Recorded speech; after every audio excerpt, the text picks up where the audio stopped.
coming into a thoracic spine release, so it'll relieve, well, the theory of this is that it relieves the tension where the nerves exit from your spine by releasing the muscles and the tissues around. So you'll lay down on your foam roller. This is a 36-inch foam roller. I do recommend that you have a roller that's long enough to go from your tailbone to the back of your head so that your whole spine is supported. So sitting down and then laying down. And as you lay down, keep your knees bent. Notice your lower ribs, they might want to flare out. Intentionally tuck your tailbone under you so that your lower ribs can push down. So you want to draw the middle of your back down into the foam roller and having as much of your back or your spine actually supported by the foam roller as you lay here. Another thing to note, you want to make sure that your chin isn't up. Tuck your chin in slightly, almost like you're trying to give yourself a double chin, just so that your neck can be long, and we can also release the tension around your cervical spine as well. From here, starting with your hands at your side, your palms facing up, and just noticing the little adjustments that you need to make, maybe tucking your tailbone under again, intentionally sending your ribs down, lengthening your spine, tucking your chin, and starting to breathe deeply through your nose. So as you breathe, we want to make sure that you're breathing as deeply as possible using your diaphragm, but also your lungs. So not just breathing into your tummy, but also your chest and your side ribs.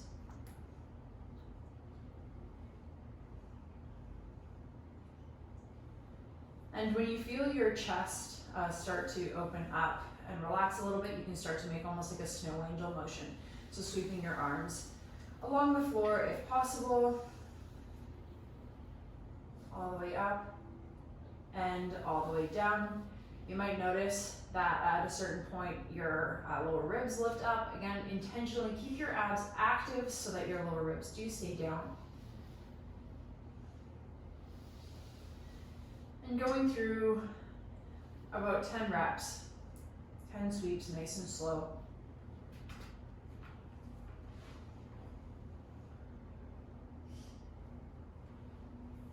When you're done your 10 reps, you can pause where you need to, and then you'll move into a robot motion. So your elbows will be bent to 90 degrees, your elbows down onto the ground, and from here, once again, make sure that your lower ribs are drawing in so that your spine is still supported.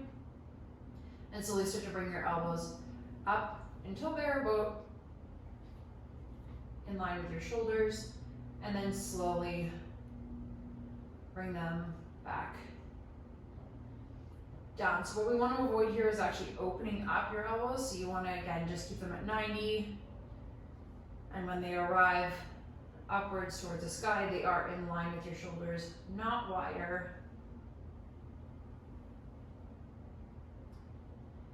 So again, about 10 reps of these.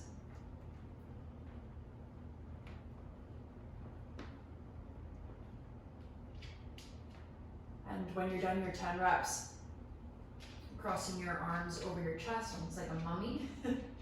And we'll slowly start to lift your elbows up and down.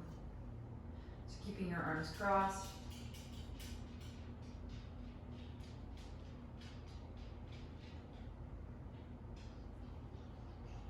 At about 10 reps, we'll start to open up and sweeping your arms up and over your head.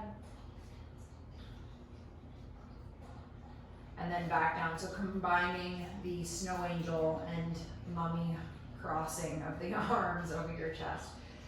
So we want to go 8 to 10 reps.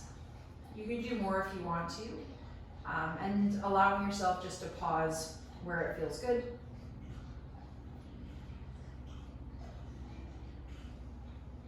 And I do encourage you at the end of these 3 movements to just play around with this a little bit. So always allowing your spine to be supported, so making those micro adjustments, but playing with the position of your arms will also help release the muscles in and around your spine, but also your shoulders and your chest, and help relieve a little bit of tension around your neck as well. When you're done, just rolling off of the foam roller, laying down onto the ground, and trying to put as much of your back on the ground as possible.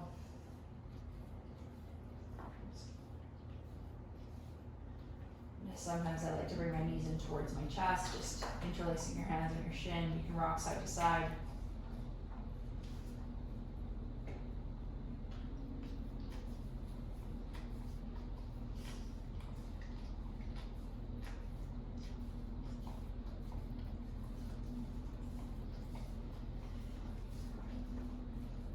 This is a great thing to do after something like rucking, but you wouldn't want to do it before rucking or before any heavy deadlift days or back squats or anything like that. So we want to make sure that we give the spine enough time to recover.